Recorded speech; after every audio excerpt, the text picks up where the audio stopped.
Hey there everyone, first writing AMA. I'm gonna be honest, I didn't expect this many questions, so thank you all for participating.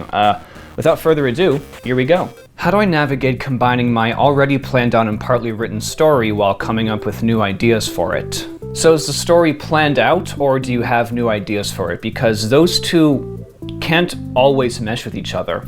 If these new ideas are so good and they fundamentally change the story and you just have to incorporate them, then not only are you going to have to rewrite your story, but it also means that your story isn't planned out. If these new ideas don't fundamentally change the story, then by all means go for them. Otherwise, in your case, there are two options. One, incorporate those new ideas that change the story and just rewrite the story or rewrite those sections that require it. Or two, just complete the story as you've initially planned and just own up to it upon completion. The thing you have to remember about completed works is that you read a story and it seems like a big, cohesive, imaginative sum of a bunch of different parts, but there were so many ideas that got proposed, considered, and then tossed during the writing process that the author knows about that your readers will not. So you give this presented story, the readers will accept it. It's not going to be like, oh, the author had this idea and tossed it. That means the story's bad. That doesn't happen. Readers might come up with their own ideas of how the story should have gone, but do they know the ideas that you had and tossed? They don't. So every completed story is something you have to own up to in the end. I definitely had some ideas that I couldn't include in my novel Hell's Gulf, but I ended up including them in the prequel that's coming out in a few months. Big announcement. I can't believe I'm just dropping in the middle of an AMA, but yeah. Anyway, thank you for that. Does a good narrative of a story need to be in first person or third person? In the end, it doesn't matter. That's like saying, does a movie need to be live action or animated? They're both wildly different mediums. They both have their positives and their negatives, but they're all just different ways to tell a story in the end. So what does third person do better, though? Third person, I think, is easier to write in. I think it's easier for readers to comprehend. I think you can more effectively juggle different characters and kind of swap back and forth between them with third person. With first person, what I think the benefit comes from that is you have a stronger sense of voice from your protagonist, because with first person, it's from the I did this as opposed to he did this. You really get a sense of what's inside the protagonist's head. You can have a lot more opportunity for internal dialogue, tone of voice, sarcasm, good stuff like that. So really it all depends on the type of story you're trying to tell. However, if I had to give an answer, I will say that third person is a lot more common and a lot more recognizable by readers. I write in third person a lot more than I write in first person. I think it's good to start out with if you're trying to get a hang of writing. So that's my answer. It depends on the story you're writing, but I don't think anyone's gonna fault you for sticking solely with third person. So there you go. How to make a very scary but fun joke.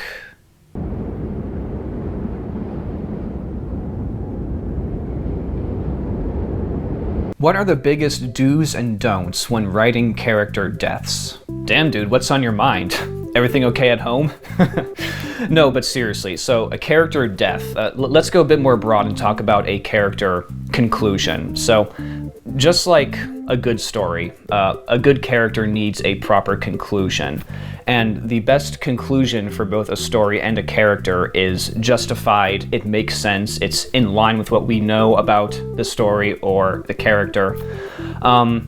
So when it comes to deaths, keep that in mind. Having it be justified, having it make sense with the context of the story is very important. It also depends a lot on the genre you're writing. I've been reviewing the horror books a lot.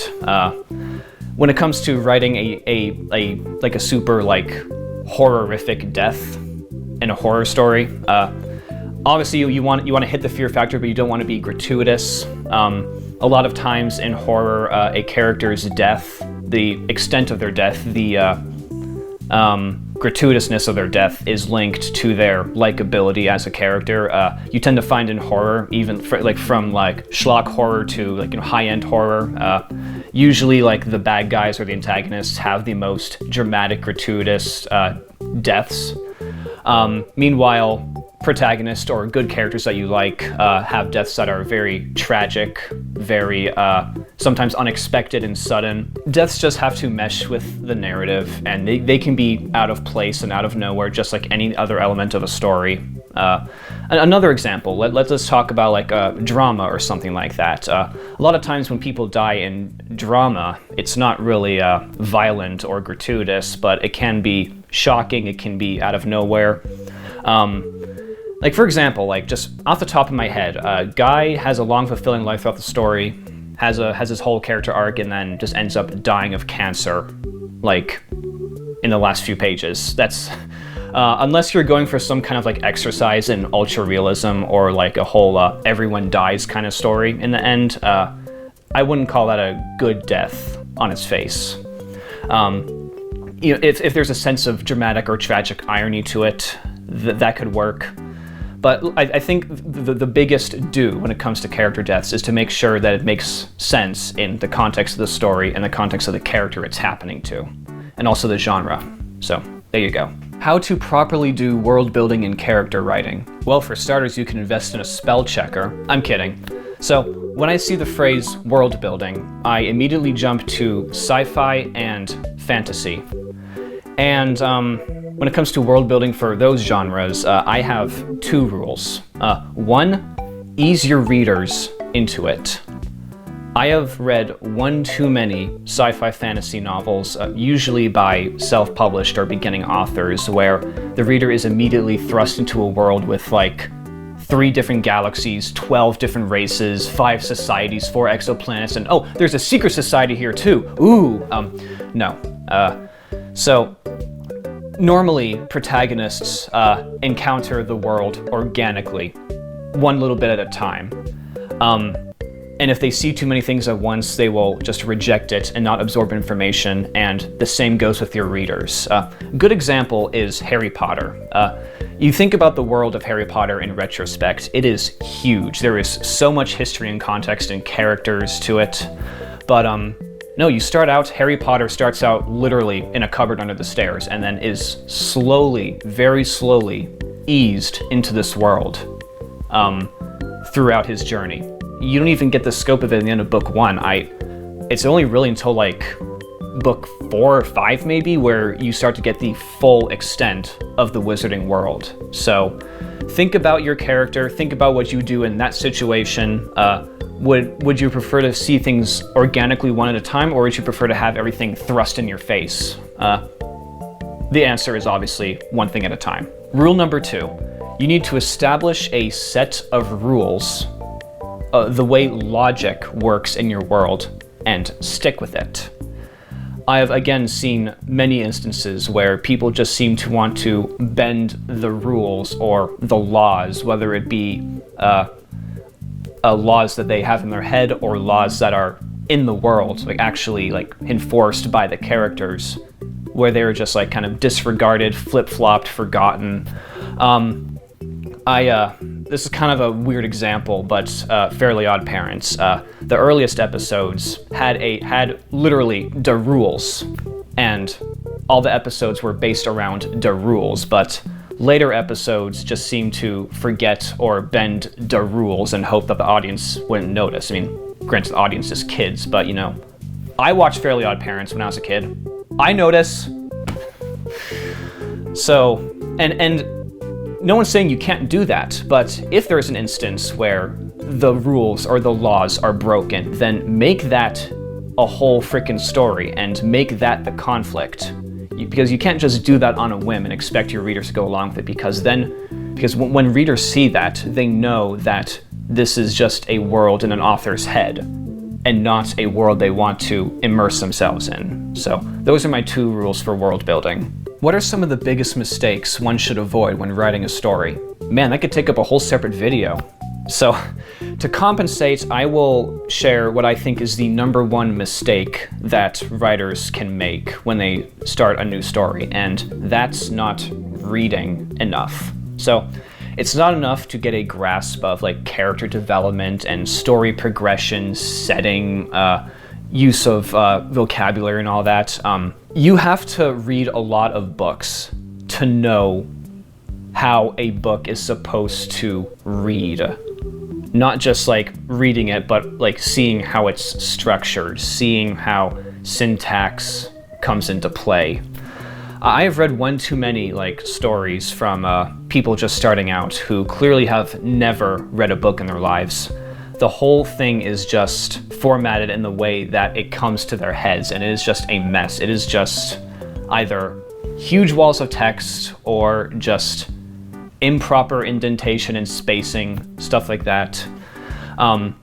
Reading a book, in some ways, is like watching a movie. Like, you could have the best story, but if it's presented poorly, then your audience is not going to have a good time.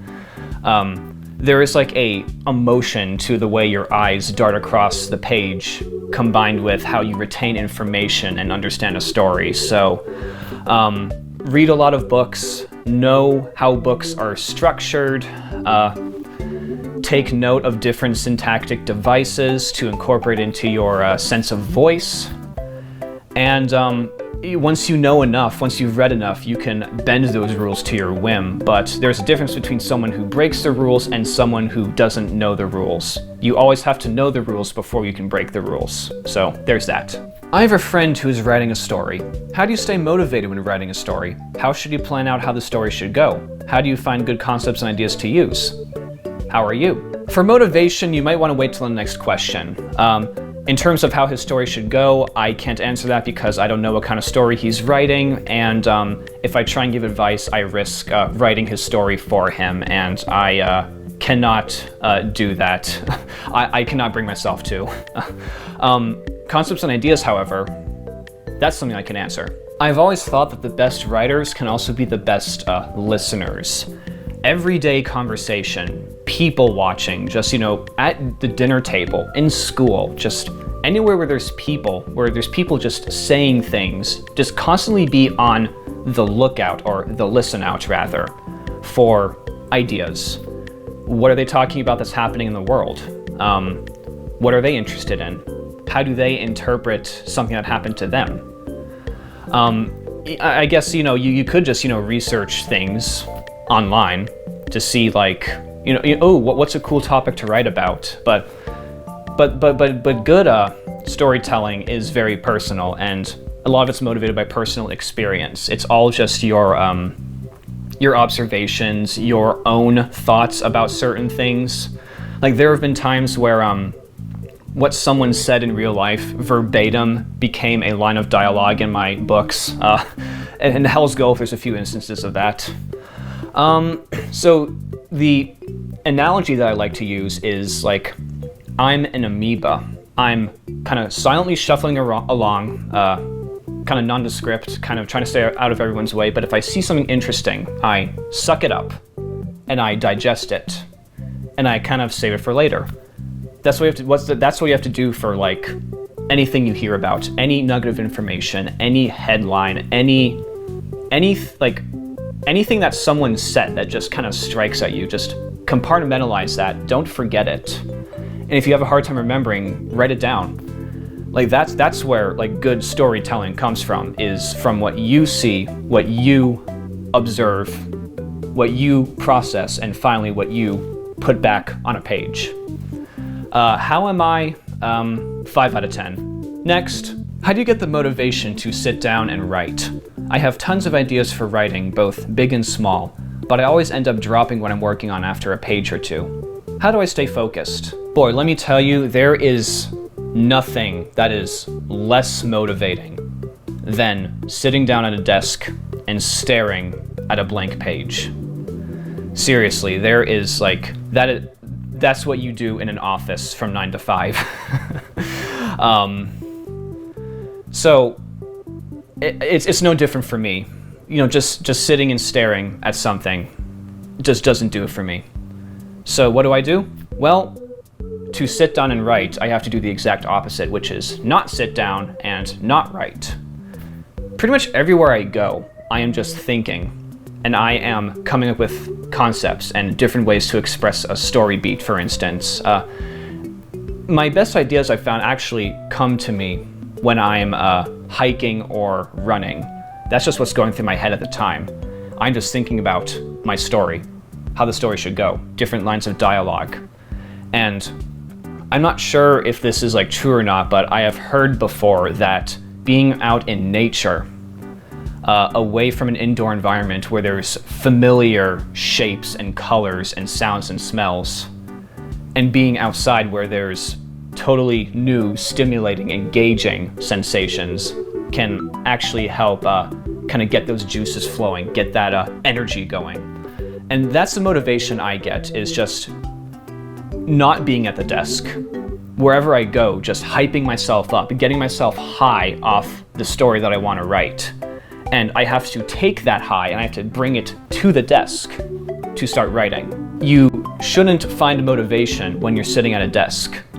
You should find motivation and then bring it to the desk and start writing.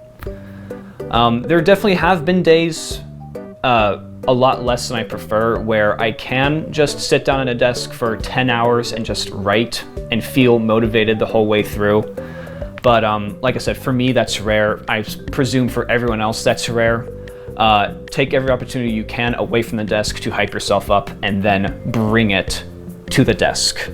That's my advice for that question. Been having a debate with my friend over it, but do you think writing novels in past or present tense is better? Also for first versus third person perspectives too. So I already answered first and third person. Past and present tense, I'll give the same answer, apples and oranges. There's really no objectively better way to write. It is the same principle though, with past tense. A lot of novels, a lot of stories in general are written in past tense.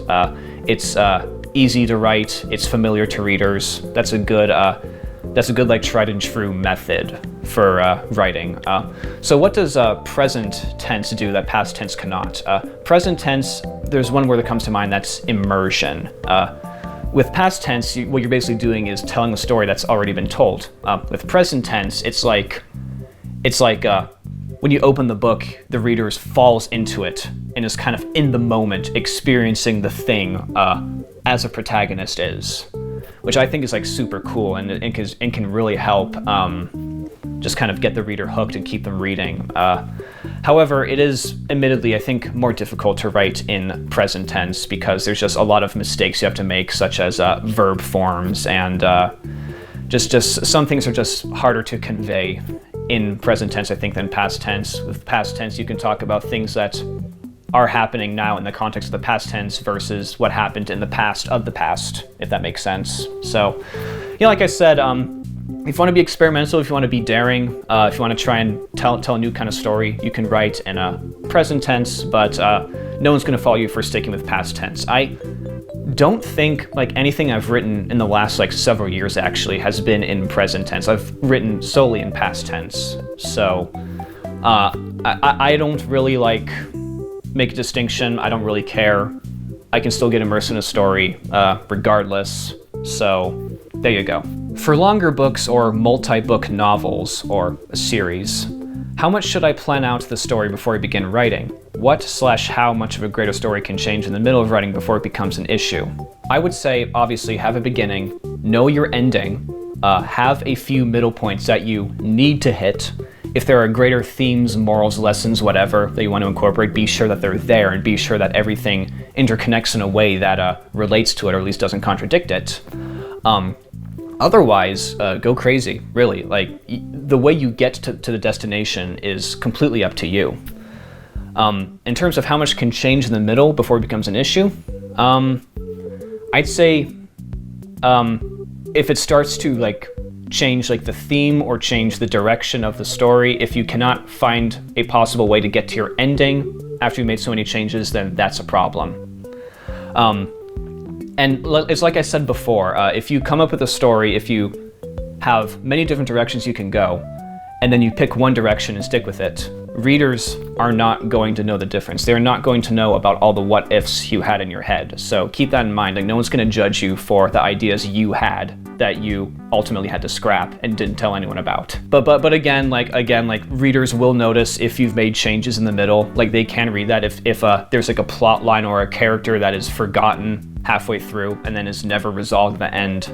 That's a sign that the story's incomplete. That's a sign that you tried to change something up, but then forgot about it or couldn't resolve it. So if it gets to the point where you can't hit those beats, if you can't wrap things up nicely, then it becomes an issue. Do you listen to a certain type of music or song while writing certain scenes to get the vibe of the emotions in it? Absolutely, but it's only for very specific scenes that I'm excited to write about or that I know are super important. I will find a movie soundtrack or a classical piece or something like that complements the mood, and I will just start writing to it. I will close my eyes, just let the music take over, and then just have the scene play out in my head and then write down what I see.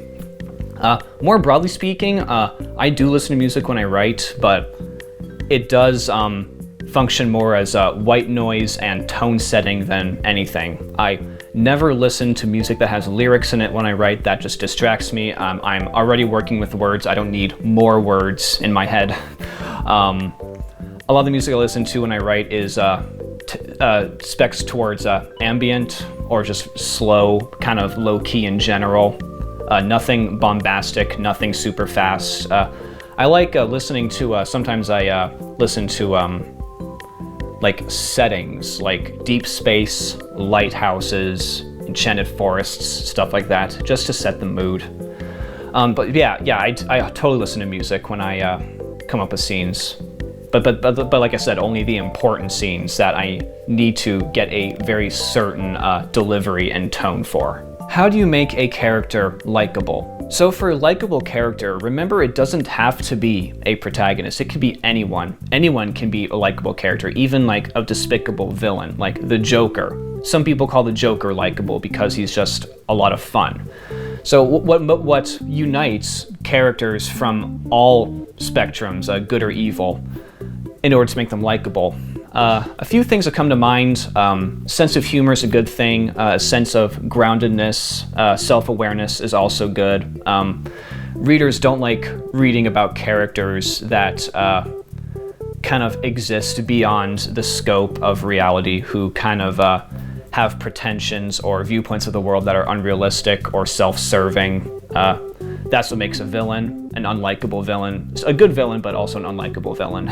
So let's compare two very unlikely characters who I would consider likable. The first one is Aang from Avatar: The Last Airbender. Aang is an extremely likable character because it's not just because he's a good person, it's because he has a set of morals that he never compromises, and he's often tested for those morals, and he has to find workarounds, and he is distinctly troubled whenever he has to put those morals to the test. That's realistic, that's admirable, that's just so similar to what a lot of us go through in our own lives. We want to root for him, we want to see him succeed, just great likable character right there. Another character who I would technically consider likable is Greg Heffley from Diary of a Wimpy Kid. So Greg, I have seen one too many video essays about how Greg Heffley is a sociopath and a bad person. I mean, yeah, that's true. And a lot of people read Greg Heffley just to kind of like marvel of how like awful he is. But you still kind of like want to stick by him and you want to see like what he does, because Greg also has a set of morals, twisted as they are. And we like to see how he incorporates the morals into his life, how he interprets things that happens to him, how he decides to get out of these situations. It's interesting, and we do like want to see him get a few victories here and there. And that's the thing, like Greg sometimes has a few victories, and he sometimes has to learn a lesson, and we do like seeing that. If Greg was a character who was all bad, and then like never paid for it, or never had even an inkling of self-realization. If he never just got in trouble in general, like, we would not like that character. That would not be a fun character to follow. That would not be a fun character to invest our emotions in. But we watch him anyway because really we can still see a lot of ourselves in Greg.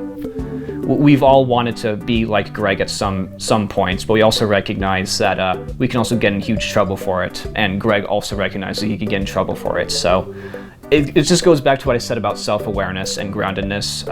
I think those things make a character likable. It's not just the character having a good personality or being a hero. There's just those things we can latch onto and relate to and laugh at in some cases. So there's that. And that's the end of this AMA. If I answered your question and you want an elaboration, let me know in the comments. If you have more questions, leave them in the comments. Maybe I'll make a round 2. See you all next time. Thank you very much.